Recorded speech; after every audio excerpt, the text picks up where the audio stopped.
আমি খুশি হইতে পারছি না, কারণ আমি আর অয়ন একসাথে জেলে ছিলাম, কিন্তু জেল গেটে আসার পরে শুনতে পেলাম যে জামিন আমারটা হয়েছে, অয়নেরটা হয়নি। খুবই দুঃখজনক। কালকে যখন আমরা বিকাল 5টা পেরিয়ে গেল এবং পেরিয়ে যাওয়ার পরও যখনও অয়নকে কোর্টে প্রডিউস করা হলো না, তখন এটা যেটা মুসা ভাই বলছিলেন যে আন্তর্জাতিক আইনের পরিপন্থী, মানবাধিকার পরিপন্থী, সেটার বিপক্ষে আমি একটি সংবাদ সম্মেলনে ডাক দিই। এবং ডাক দেওয়ার পরে সেখান থেকে আমি সংবাদ সম্মেলন করতে গেলে সেখান থেকে পুলিশ আমাকে অ্যারেস্ট করে। এবং যেটি মুসা ভাই যথার্থই বলেছেন যে আমাদেরকে, ইভেন আমাকেও, মানে অয়নের ব্যাপারটা তো কমপ্লিটলি, এটা তো আপনারা জানেন, আমাকেও এমনভাবে করছেন। আমাদের আইনজীবী ছিলেন ইসমাইল ভাই, ওনাকে সময় দেওয়া হয়নি। আমাকে যখন এখানে আনা হয়েছে তখন উনি বেল পিটিশনের জন্য আবেদন করার জন্য বলে গেছেন, কিন্তু আমি যখন জিজ্ঞেস করছি আমার আইনজীবী আসার কথা, বলছেন আপনার কোনো আইনজীবী আসে নাই। সো কমপ্লিটলি মিথ্যা তথ্য আমাকে দেওয়া হয়েছে এবং তারপরে আমাকে জেলে নিয়ে যাওয়া হয়েছে।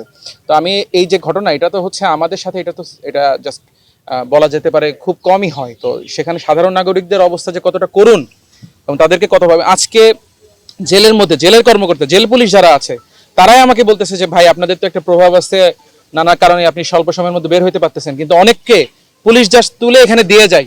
নিরাপরাধ মানুষ, তাদের মানে কেউ নাই, তাদেরকে এই বের করার মতো তাদের কোনো সহায়তা নাই। তো এই ব্যাপারগুলো আসলে আমরা আসলে জাতির সামনে এই জায়গাগুলো স্পষ্ট করতে চাই। আমাকে শারীরিকভাবে লাঞ্ছনা করা হয়নি, তবে যখন আমাকে অ্যারেস্ট করা হয় তখন আমার সাথে অবমাননাকর আচরণ পুলিশ করেছে।